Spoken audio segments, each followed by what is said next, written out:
The wind blows strong over the hills surrounding Rome. The sky carries a bronze hue, as if the very earth is about to forge something grand.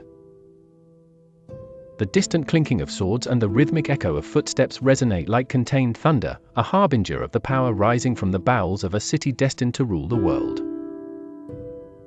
Dust rises beneath the feet of men who are not merely soldiers, they are warriors shaped in the fire of discipline, steel forged by order and duty. They are the guardians of Roman glory. They are the legions. In an era where chaos defined kingdoms and brute strength ruled the battlefields, Rome saw beyond. It was not enough to wield a blade or throw a spear with deadly precision, it was necessary to create something more enduring, more imposing, a perfect war machine, where each piece functioned with the precision of a celestial clock. And thus, the concept of the legion was born. But this was not a common creation, born of a momentary need. It was an evolution, a military revelation that would forever transform the way men fought and conquered. Before the disciplined steel marching in unison, Rome was just another among many city-states seeking to assert itself. Its armies were composed of men hastily summoned, toga-clad citizens who traded the plough for the gladius and went to war without the certainty of return. They were soldiers of occasion, fighting out of civic duty, not vocation. But war does not forgive the unprepared. Battlefields do not accept improvisations. Rome's enemies were many, each with their own savagery and ingenuity. Gauls, Carthaginians, Etruscans, Greeks. All proved the weakness of a city that did not yet understand the art of war in its entirety. And then came the change. A silent reform that would not only alter the army but redefine the very destiny of Rome. It was Gaius Marius who first saw what others did not. Under his leadership, the army ceased to be an improvised force and became a permanent machine, a living organism, where each legionary was a cell of an immortal body. The men who were once summoned sporadically were transformed into professional soldiers. They trained incessantly, forging muscles, minds, and hearts in the fire of discipline. They were no longer farmers at war, they were full-time warriors, souls fused in iron and order. And what set them apart? What made them invincible, immortal in their campaigns? The answer lay not only in their weapons, but in the way they were taught to use them. The legion did not fight as individuals, but as one. A wall of shields, a storm of spears, a living wall that advanced mercilessly. Unlike the barbarian armies, which relied on individual courage and savagery, the legions moved like a precise mechanism, where each man trusted the next, where each row knew its role in the theater of war. The glory of the legions lay not only in their discipline, but also in Rome's long-term vision. The empire understood that it was not enough to win battles, it was necessary to build an eternal dominion. Thus, the legions did not merely conquer lands, they shaped civilizations. Where they marched, they built roads, established cities, leaving the seal of Rome engraved in stone and time. Their legacy was not merely of blood and conquest, but of structure and order. Imagine the scene: an enemy army watches, from the top of a hill, the relentless advance of the Roman legions. They do not shout, do not rush like wild beasts. They advance in silence, shields firm, spears raised. Each step calculated, each movement rehearsed hundreds of times. There is no hesitation. There is no chaos. Only the certainty of triumph. The enemies feel a shiver run down their spine, for they know they face not just men, but a force that transcends time. And this is the true question that resonates to this day: what made the Roman legions so unbeatable? Was it merely their discipline? Their incessant training? Or was there something deeper, something that perhaps we still do not fully understand? Leave your opinion in the comments and subscribe to the channel. What, for you, made the Roman legion so legendary? The story of the Roman legions is not just about war and conquest. It is about transformation. It is about discipline, strategy, and the construction of something that withstands the test of time. Just as Rome forged its empire with determination and foresight, you too can build your own greatness. And it all starts with a simple step, the decision to be part of something greater. Here on the channel, we are not just telling stories, we are creating a community of sharp minds, modern strategists, people who want to learn from the past to transform the present. If this message resonates with you, do not let it die here. Leave a like, subscribe, and turn on notifications. Every action you take helps this mission reach more people, awaken more minds, and strengthen this army of knowledge. Together, we can make this message echo through time, just as the legions echoed on the battlefields. What you decide today can change the future. Are you ready to be part of this journey? The twilight fell over Rome, tinting the skies a deep red, as if the gods already foresaw the blood that would be shed in the battles to come. In the heart of the city, citizens moved through the narrow alleys, concerned with their daily lives. Yet aware that at any moment, they could be called to fight. At that time, Rome did not yet have a professional army. Its military power depended on ordinary men, farmers, blacksmiths, merchants, who left their tools and families to wield weapons. They were the backbone of what could be called the Roman army, but they were far from being the unbeatable force that, centuries later, would dominate the world. This reality proved to be extremely fragile. The armies that Rome faced were often composed of experienced warriors, tribes that lived by war and trained from childhood for combat. The Gauls, for example, were brutal and unpredictable. Their tactics were based on momentum and ferocity, attacking with uncontrollable fury and without fear of death. The Carthaginians, on the other hand, were natural strategists, masters of cavalry and exceptional sailors. Against such prepared enemies, the citizen soldiers of Rome found themselves at a disadvantage. The lack of organization was evident. Without a standardized training system, each soldier fought in the way he knew best. The armament was not uniform, many brought to the battlefield what they had at home, from improvised spears to swords of different sizes and qualities. The formations were chaotic, and leadership depended on nobility, not necessarily on combat experience.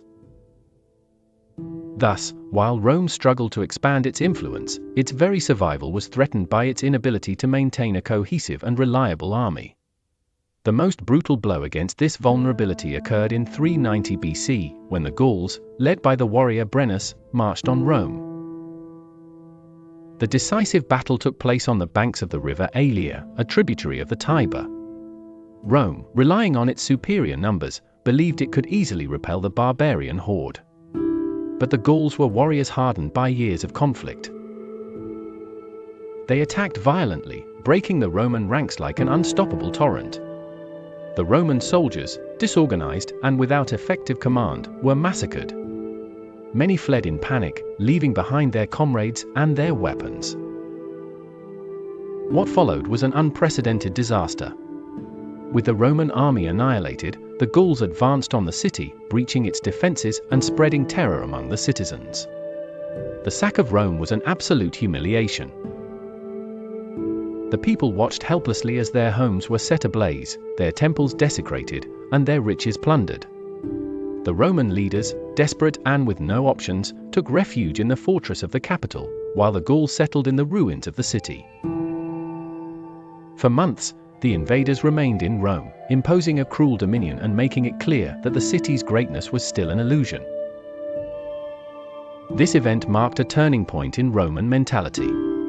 The wound left by the sack of Rome would never be forgotten. Citizens understood that the survival of the city could not depend on improvised armies or the individual bravery of amateur warriors. It was necessary to create a military system that ensured not only defense but also the continuous expansion of the Republic. However, even after this painful lesson, the transformation of the Roman army did not happen immediately. In the years that followed, Rome began to seek a more efficient military organization. Inspired by the Greeks and Etruscans, the Romans attempted to structure their forces into rudimentary legions, but fundamental problems still persisted. The army continued to be formed by land-owning citizens, which limited its size and availability for prolonged campaigns. The aristocracy maintained strict control over the troops, making military command more a matter of prestige than of merit. Moreover, the lack of continuous training meant that each new war was a logistical challenge. Each time Rome needed to fight, new soldiers had to be summoned and trained quickly, without the necessary time to develop effective tactics. The enemies, on the other hand, did not face this problem. The Carthaginians maintained mercenary armies that fought professionally, and the Gauls spent their entire lives in combat, perfecting their art of war. This deficiency manifested itself in various conflicts, in which Rome won more by persistence than by superior military strategy. Each battle was a gamble, and many victories were achieved through sheer resilience and the number of available soldiers. But the Romans were a stubborn people. Even in the face of their failures, they learned from each defeat, absorbing the methods of their enemies and adapting them to strengthen their own military force. The Roman aristocracy began to realize that reliance on a temporary army was a real problem. As Rome grew and conquered more distant territories, wars became more frequent and prolonged. It was no longer possible to rely on soldiers who returned home after each campaign, as battles did not end as quickly as before. Something more enduring was needed, a military force that could fight continuously and professionally. Thus, the first steps toward the creation of a permanent army began to be taken. Small reforms were implemented, seeking to make training more rigorous and standardize soldiers' equipment. However, these changes were still timid. Soldiers continued to be citizens obligated to fight, and the Roman elite resisted the idea of a professional army, fearing that it could give too much power to ambitious generals. Rome was on the brink of a military revolution, but it did not yet know it. The true turning point would only occur years later, with the rise of a man who would see beyond outdated traditions. His name was Gaius Marius, and his vision would transform the Roman legions into the most efficient war machine the world had ever seen. The cold wind blew over the Roman military camp, carrying with it the weight of a world in transformation. The year was 107 BC, and Rome was about to take a decisive step that would change its history forever. At the center of this whirlwind was Gaius Marius, a general whose ambition and vision would redefine the concept of war and consolidate the Roman Republic as an unmatched military power. Marius was not a traditional aristocrat. Born in Arpina, a town far from the heart of Roman nobility, he built his career not through birth privileges, but through his competence on the battlefield. A shrewd observer and relentless strategist, Marius understood the weaknesses of the Roman army better than anyone. He had witnessed firsthand the disasters caused by the lack of a standing army, disorganization, and the aristocratic dominance over the troops. Above all, he knew that Rome could not continue fighting with temporary citizen soldiers if it wanted to expand its supremacy. Upon taking command of the army, Marius implemented reforms that would revolutionize the way Rome waged war. The first and most radical change was the end of the land ownership requirement to enlist in the army. Until then, only landowners could enlist, which severely limited the number of available soldiers. With this rule abolished, any Roman citizen, regardless of wealth or status, could become a soldier. This opened the doors for the poorer layers of society, who began to see the army not just as a duty, but as an opportunity for social advancement. For the first time in Roman history, a man without property could join the army, receive training, a fixed salary, and, at the end of his service, be rewarded with land. The army ceased to be a temporary civic obligation and became a lifelong career. This change not only increased the number of available soldiers, but also ensured that the legionaries were deeply loyal to their generals. Their survival and future depended on victories in battle. But Marius did not stop there. He knew that inexperienced and poorly trained soldiers were no match for the barbarian warriors and well-organized armies that Rome faced. Thus, he implemented a relentless training regime. Unlike the old citizen soldiers, who spent most of their time on their farms and only trained sporadically, the new legionaries lived for war. The training was intense and continuous.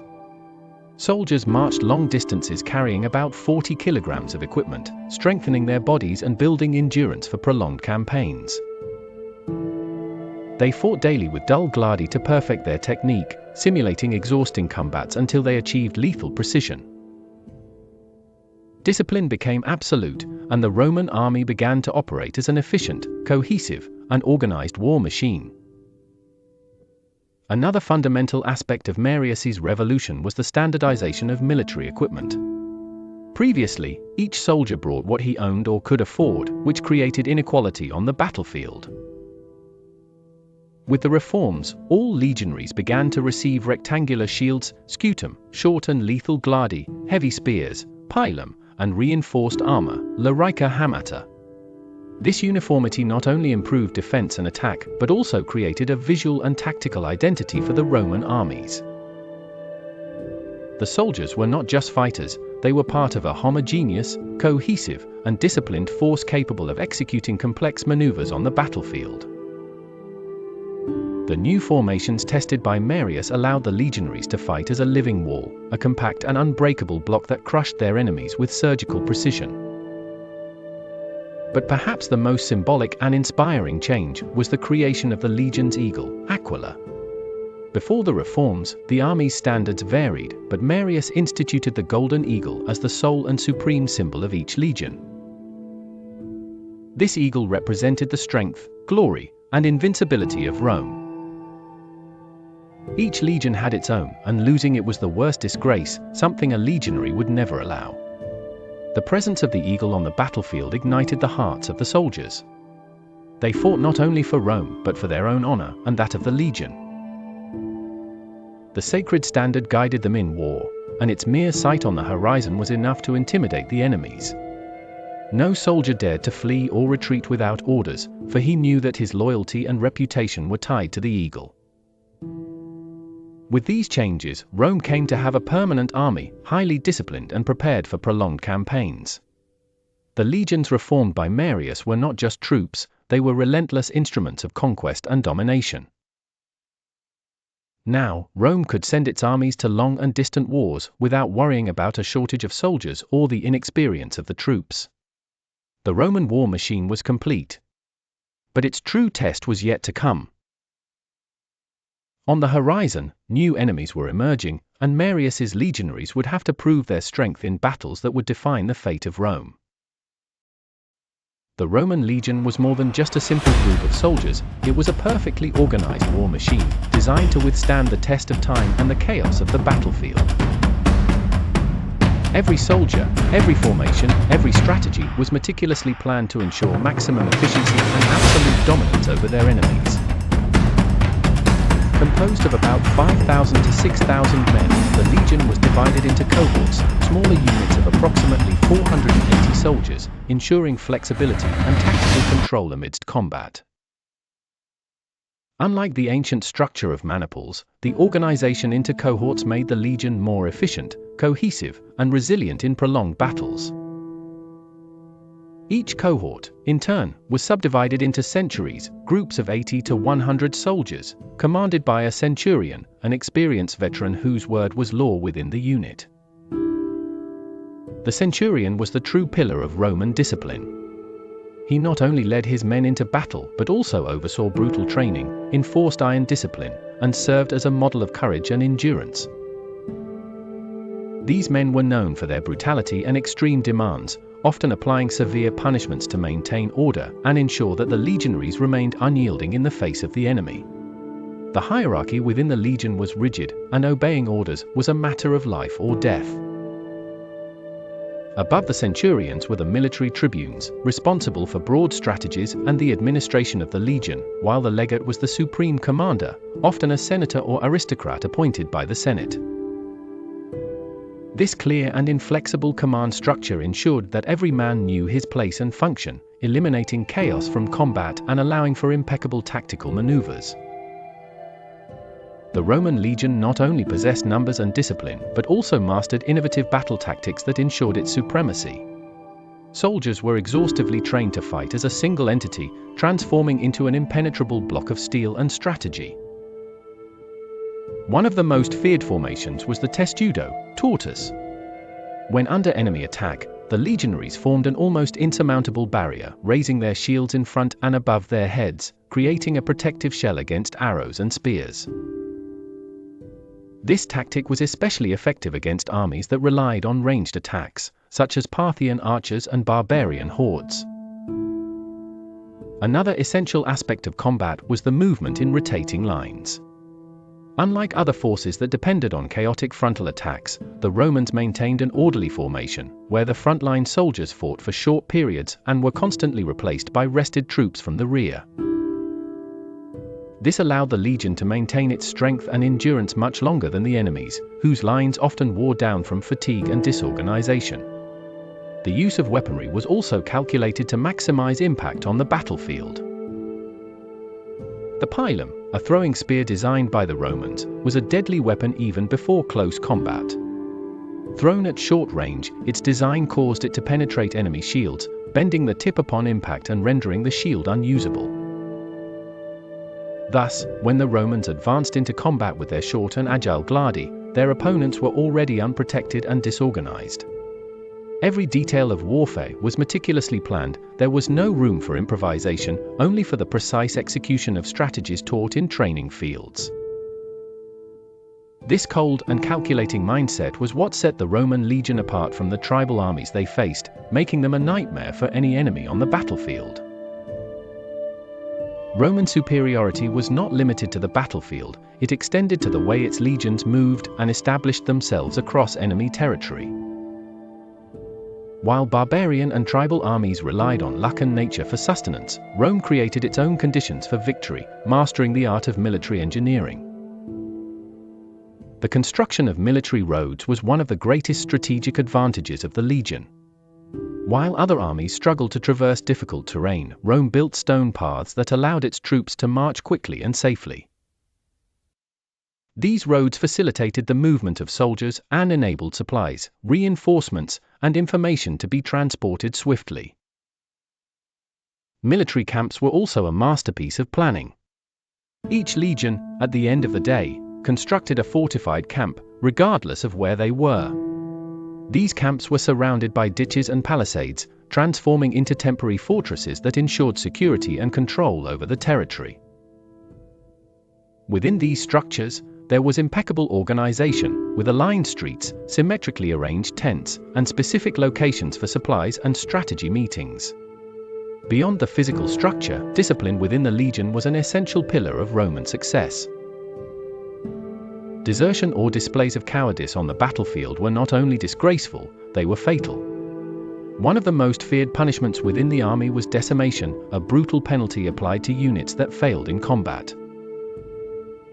When a cohort showed cowardice, 1 in every 10 soldiers was randomly chosen and killed by their own unit comrades. This extreme method not only eliminated the weak but instilled an absolute fear of disobedience, ensuring that each legionary preferred to die fighting rather than be punished by their own legion. This level of discipline made the Roman legion an unstoppable force. The Roman legion was not just an army, but a perfect mechanism of war, strategy, and empire building. Its dominance came not only from brute strength, but from the ability to turn war into science, organization into power, and discipline into victory. But history still held greater challenges for Rome. The world was in constant flux, and the legions would need to prove their worth against increasingly formidable enemies. Before we move on to the next topic, I noticed you haven't liked this video yet. This is super important as it helps YouTube promote our content to more people, allowing us to continue bringing you more information to help you. So, don't waste time, leave your like here, it's free and makes all the difference. Thanks. The transformation of the Roman army into a professionalized war machine made the legions the backbone of the expansion of the Roman Empire. It was no longer just a simple defensive force, but a military structure that conquered, subjugated, and maintained vast territories under control. With iron discipline, superior tactics, and a level of organization never seen before, the legions challenged civilizations, broke empires, and shaped the destiny of the Western world. Each legionary was not just a soldier, he was an architect of Roman domination. Where they marched, Rome flourished. Where they fought, Rome triumphed. Where they established their camps, colonies were born that perpetuated the power of the empire. The superiority of the legions lay not only in brute strength, but in their ability to adapt to any environment. They learned from their enemies and created strategies that turned battles into certainties of victory. The world, however, would not easily surrender to Roman domination.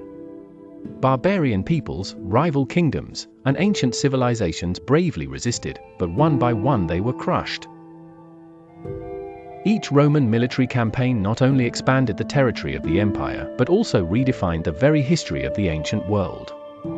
The conquest of Gaul, the rise of Julius Caesar, and the unbreakable power of the legions between 58 and 50 BC, one of Rome's greatest generals, Julius Caesar, undertook a campaign that would forever change the fate of Western Europe. Gaul, a vast region inhabited by Celtic tribes, was seen as an untamed territory, where fierce warriors, like the feared Gauls led by Vercingetorix, resisted with ferocity. The Roman legions, however, did not know defeat. Caesar utilized the discipline of his men and the tactical superiority of the legions to crush every resistance that arose against Rome. The battles were fought under adverse conditions. Dense forests, rugged terrain, and Gallic fortifications posed immense challenges. But the legions not only faced these difficulties, they overcame them, transforming the unknown into favorable ground. The climax of the war came in 52 BC, when the Romans faced Vercingetorix at the Battle of Alesia. The Gallic leader had taken refuge in a natural fortress. Surrounded by tens of thousands of warriors ready to resist, any other army would have retreated, but Caesar turned the siege into a masterpiece of military strategy. He ordered the legions to build 2 lines of fortifications around the city, one to prevent the Gauls from escaping. Another line was to block external reinforcements. The Gauls attempted to break the siege, but were massacred by the impeccable organization of the Romans. After weeks of hunger and despair, Vercingetorix surrendered to Caesar, and Gaul was incorporated into the empire. This victory not only solidified Julius Caesar's position as the greatest general of Rome, but also showed the world that the Roman legions were unstoppable. The Battle of Actium, the end of Cleopatra and Mark Antony. If the legions were unbeatable on land, the war against Mark Antony and Cleopatra in 31 BC proved that their influence also extended to the sea. Egypt, ruled by Cleopatra, was still a rich and influential power, and Mark Antony, a former ally of Rome, decided to ally himself with the Egyptian queen against Octavian, who would later become Emperor Augustus. The decisive confrontation took place at Actium, a naval battle that would seal the fate of the ancient world. Despite having a powerful Egyptian fleet, Mark Antony and Cleopatra underestimated Roman discipline and strategy. Octavian's forces, commanded by the brilliant General Agrippa, surrounded the enemy ships and destroyed their formation, forcing them to flee. What followed was the complete ruin of Mark Antony and Cleopatra. Abandoned by their allies, they committed suicide, leaving Egypt vulnerable to Roman domination. With this victory, Octavian consolidated himself as the first emperor of Rome, inaugurating the era of the Roman Empire. The defense against Germanic invasions and expansion in Britain. While Rome dominated the Mediterranean, new threats emerged on the northern frontiers. The Germanic tribes were wild, unpredictable, and did not fight like the conventional enemies of the legions. Their warriors attacked with guerrilla tactics, ambushing Roman columns and fleeing into dense forests before revenge could catch up with them. But even in the face of these challenges, the legions did not retreat. Emperor Augustus ordered pacification and conquest campaigns, expanding Roman borders to the Rhine River and ensuring that the barbarians understood the relentless strength of Rome. At the same time, one of the most audacious campaigns took place in the islands of Britain. In AD 43, Emperor Claudius sent for legions to conquer the territory, facing Celtic tribes that fought fiercely but lacked the organization of the legions. The advance was meticulous, with Rome building roads, fortresses, and cities, consolidating its dominance over the island. For decades, the legions fought against fierce revolts, such as that of Boudica, queen of the Iceni, who led a brutal uprising against the Romans. Her fury nearly destroyed the Roman presence in Britain. But in the end, the discipline and strategy of the legions prevailed, ensuring that Rome maintained control over the island for centuries. The absolute domination and the secret of the legion's success with these campaigns, the legions not only expanded the territory of Rome but also consolidated the very concept of empire. It did not matter where they fought, scorching deserts, dark forests, treacherous mountains, or stormy seas, the legionaries were trained to win any battle, under any circumstances. Discipline, strategy, and military infrastructure allowed Rome to dominate vast regions, integrating diverse peoples and maintaining imperial power for centuries. But as Rome grew, new threats loomed on the horizon. Enemies were learning, the frontiers became increasingly difficult to protect, and pressure on the empire was mounting. What would ensure the survival of Rome in the face of these new challenges? The Roman legions were not just an army, they were an institution that shaped the destiny of the Western world. The rigor of discipline, strategic intelligence, and tactical innovation transformed Rome into a power capable of conquering and governing vast territories for centuries. Each battle, every road built, and every fortress erected represented not only military strength but the resilience of a civilization that refused to fall. The impact of the legionary structure goes far beyond antiquity. Tactics such as the testudo formation, strategic mobility, and continuous training inspired armies throughout history, from medieval knights to modern military forces. The principles that made the legions the most efficient military unit of their time still echo on today's battlefields, reflected in the concept of heavy infantry, military hierarchy, and the disciplined organization of troops. But there is an intriguing question: if the Roman legions existed today, would they still be the most powerful military force in the world? With the evolution of weapons, strategies, and war technology, would the Roman military model still have a place in a global scenario? Or would their structure and discipline still make the legionaries invincible even against modern armies? I want to know your opinion. Leave your comment below and share your viewpoint on the legacy of the Roman legions. If you liked this video and want more content about Rome's war tactics and its greatest generals, subscribe to the channel and activate the bell so you don't miss the next videos. Oh, and give that like to help this message reach more people. Together, let's explore the power of history and understand how the past still influences the present.